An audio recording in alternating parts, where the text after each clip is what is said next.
मैंने पढ़ा है कि इन दिनों मास्टरपीस पेंटिंग्स को वायरलेस नेटवर्क से जोड़ा गया है, जो तुरंत सुरक्षा को अलर्ट कर सकते हैं अगर कोई उसे दीवार से उठाने की कोशिश करे या अगर कोई उसे छू भी ले। फ्रेम से जुड़ा एक छोटा सा सेंसर नियमित रूप से मॉनिटर्स को रिपोर्ट भेज सकता है, जिसमें गैलरी के कमरे का तापमान और नमी भी शामिल होती है। मैंने यह भी पढ़ा है कि आज दुनिया में लगभग 600 असली स्ट्रैडिवेरियस वायलिन मौजूद हैं। इनमें से कई का कभी इस्तेमाल नहीं होता क्योंकि डर रहता है कि कहीं वे चोरी न हो जाएं।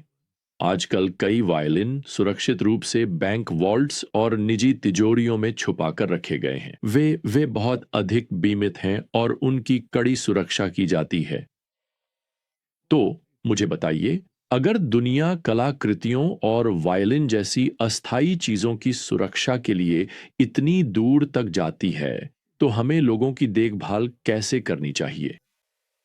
लोग ही ईश्वर की रचना की शाश्वत मास्टरपीस हैं।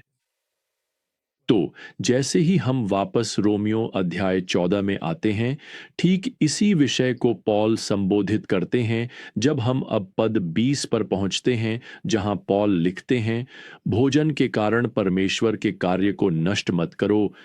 दूसरे शब्दों में, ये विवादास्पद संदिग्ध मुद्दे, ये ग्रे क्षेत्र उतने महत्वपूर्ण नहीं हैं जितने लोग विश्वासी जिन्हें पॉल परमेश्वर का कार्य बताते हैं। आप परमेश्वर की कैनवास हैं प्रियजन, उनकी मास्टरपीस। और मैं आपको बताऊं, एंटोनियो स्ट्राडिवारी ने अपने प्रसिद्ध वायलिन बनाने में जो मेहनत की थी, वह उस रचनात्मक प्रयास के सामने कुछ भी नहीं है जो परमेश्वर आज भी आप में लगा रहे हैं। अब पॉल हमें यहाँ 3 तरीके बताते हैं जिनसे हम अपने साथी मसीही भाइयों की, जो परमेश्वर की कृति है, रक्षा करने में मदद कर सकते हैं। पहला, अन्य मसीही भाइयों के साथ समर्पण की भावना से पेश आए। अब आप सोच सकते हैं कि आपको आखिर किस चीज का समर्पण करना है। तो यहां 19वीं आयत में पॉल जवाब देते हैं, इसलिए आओ हम वही करें जो शांति लाता है। दूसरे शब्दों में पॉल कह रहे हैं कि आगे बढ़ो, प्रयास करो, जो भी करना पड़े अपने और अन्य विश्वासियों के बीच शांति लाने के लिए करो। और इसका मतलब यह हो सकता है कि शांति प्राप्त करने के लिए जो भी जरूरी हो उसका समर्पण करना पड़े। बिल्कुल, हम सिद्धांत की स्पष्टता का समर्पण नहीं करते, हम नैतिक शुद्धता का भी समर्पण नहीं कर रहे हैं। पॉल अब भी जीवन के इन संदिग्ध यानी ग्रे क्षेत्रों के संदर्भ में बात कर रहे हैं। हमें अपनी पूरी कोशिश करनी चाहिए कि हम इन बातों पर बहस न करें, न ही इनके कारण विभाजन करें, बल्कि शांति और एकता का समाधान खोजें। अब इसका मतलब यह भी हो सकता है कि आपको बदला लेने का अपना अधिकार छोड़ना पड़े, और यह एक कठिन आदेश है ना? हम में से अधिकांश लोग बदला लेने के लिए इंतजार नहीं कर सकते, हम बदला लेने के तरीके ढूंढते हैं। आप में से कुछ लोगों को अविश्वसनीय तरीकों से चोट पहुंचाई गई है, शायद कई साल पहले। कभी कभी आप दूसरों के साथ शांतिपूर्ण समाधान नहीं कर सकते, लेकिन आप अपने दिल में परमेश्वर की शांति पा सकते हैं।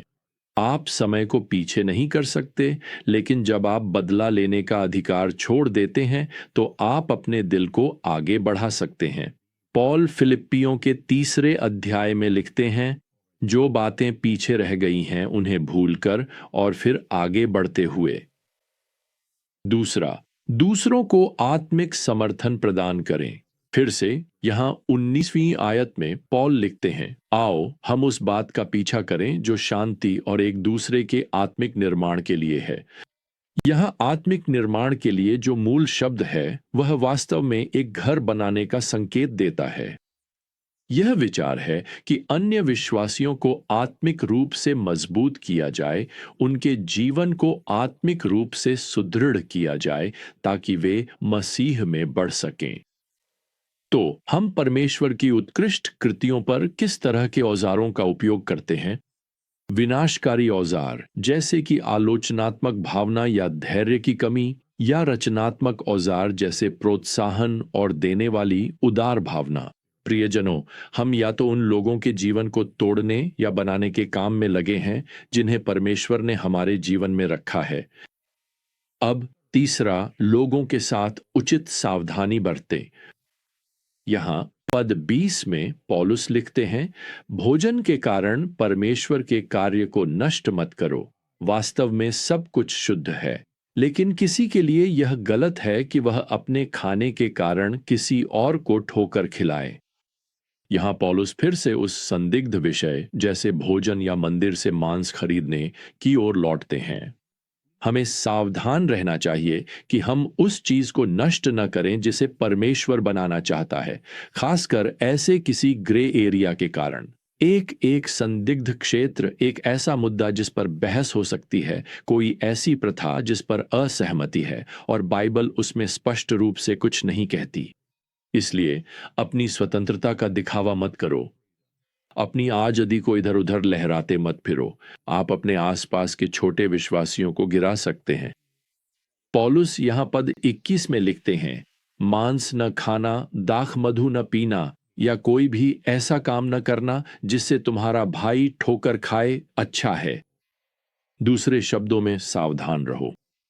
छोटे कमजोर विश्वासियों में अभी विकास हो रहा है, इसलिए उन्हें मजबूत बनाओ। उन्हें तर्क में मत हराओ। उनके आसपास लापरवाह मत रहो। सावधान और सतर्क रहो। क्यों? वे परमेश्वर की कारीगरी की उत्कृष्ट कृतियां हैं। अब हम रोमियो 14 के अंतिम 2 पदों पर आते हैं और पौलुस इस विचार को और भी गहरा करते हैं। वह यहाँ पद 22 में लिखते हैं, जो विश्वास तुम्हारे पास है उसे अपने और परमेश्वर के बीच रखो। तो क्या पौलुस कहते हैं कि हमें विश्वास साझा नहीं करना चाहिए? बिल्कुल नहीं। वह पहले ही हमें बता चुके हैं, विश्वास सुनने से आता है और सुनना मसीह के वचन के द्वारा। रोमियो 10:17। स्मरण रखो प्रियजनों, संदर्भ याद रखो। पौलुस उन धुंधले क्षेत्रों की बात कर रहे हैं जहां बाइबल किसी गतिविधि या अभ्यास के बारे में स्पष्ट या विशिष्ट नहीं है। इस संदर्भ में विश्वास का अर्थ है आपके निर्णयों में आपके आत्मविश्वास की अभिव्यक्ति। इसलिए पौलुस का निर्देश है कि उन व्यक्तिगत निर्णयों को अपने और परमेश्वर के बीच रखें। दूसरे शब्दों में, यदि किसी मसीही के विश्वास निर्णय आपके निर्णयों से मेल नहीं खाते, तो सही राह पर लाने की कोशिश न करें। तो एक बार फिर पौलुस प्रभावी रूप से कह रहे हैं, अपने विश्वास, अपनी पसंद, अपनी अंतरात्मा को अन्य विश्वासियों पर न थोपें। वास्तव में जब तक आपसे उनके बारे में पूछा न जाए, तब तक बेहतर होगा कि आप उन्हें अपने तक ही सीमित रखें, या जैसा कि पौलुस यहां लिखते हैं, अपने और परमेश्वर के बीच। अब यह बताना उपयोगी हो सकता है कि इन जीवन के संदिग्ध अनिश्चित क्षेत्रों में हमारे निर्णय लेने की प्रक्रिया के 3 अलग-अलग स्तर होते हैं। पहला स्तर है व्यक्तिगत पसंद, और यह आपके व्यक्तिगत भावनाओं, आपकी पसंद, आपके पृष्ठभूमि पर लागू होता है। शास्त्र इन पर किसी भी तरह से कुछ नहीं कहता, और हो सकता है कि समय के साथ आप अपनी राय भी बदल लें। लेकिन फिलहाल ये आपको सही लगते हैं, ये आपके और शायद आपके परिवार के लिए उपयुक्त निर्णय प्रतीत होते हैं। अब दूसरा स्तर व्यक्तिगत पसंद से व्यक्तिगत निश्चितता की ओर बढ़ता है। इसे इस तरह परिभाषित किया जा सकता है कि आपने अपने निर्णय पर शास्त्र का अनुप्रयोग किया है। बाइबल उस विशेष मुद्दे को स्पष्ट रूप से संबोधित नहीं करती, लेकिन आपको लगता है कि शास्त्र का भार आपके निर्णय के पक्ष में है, चाहे वह उसे करना हो या न करना हो। यहाँ याद रखने वाली महत्वपूर्ण बात यह है कि अन्य ईमानदार विश्वासी भी महसूस कर सकते हैं कि वही बाइबल शिक्षाएं उन्हें किसी अलग अनुप्रयोग की ओर ले जाती हैं।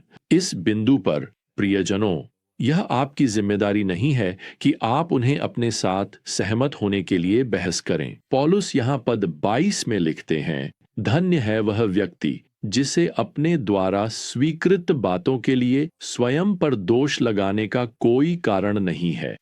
दूसरे शब्दों में, वह विश्वासी सुखी है जिसे अपने निर्णय के लिए अपराध बोध नहीं होता, क्योंकि उसने प्रार्थना और सावधानी पूर्वक उसे अपने जीवन में स्वीकार किया है।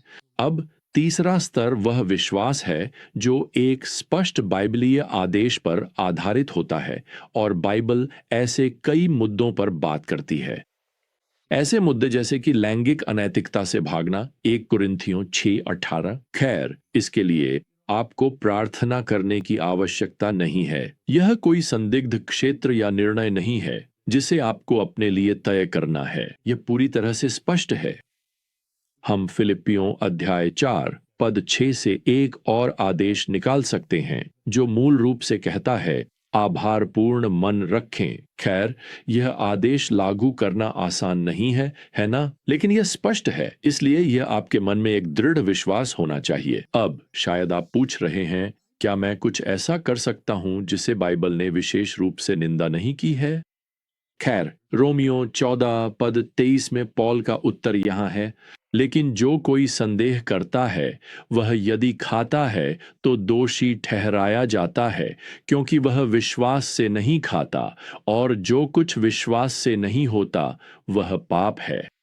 खैर, इस संदर्भ में विश्वास का अर्थ है दृढ़ विश्वास या आत्मविश्वास।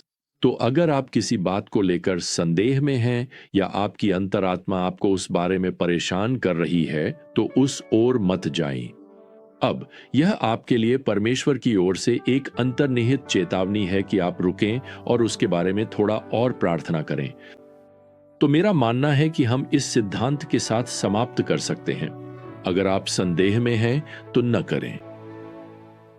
लेकिन इसी के साथ आज के लिए हमारा समय समाप्त होता है। अगली बार तक प्रियजनों, प्रभु यीशु मसीह का अनुग्रह, परमेश्वर का प्रेम और पवित्र आत्मा की संगति आप सभी के साथ बनी रहे। आमीन।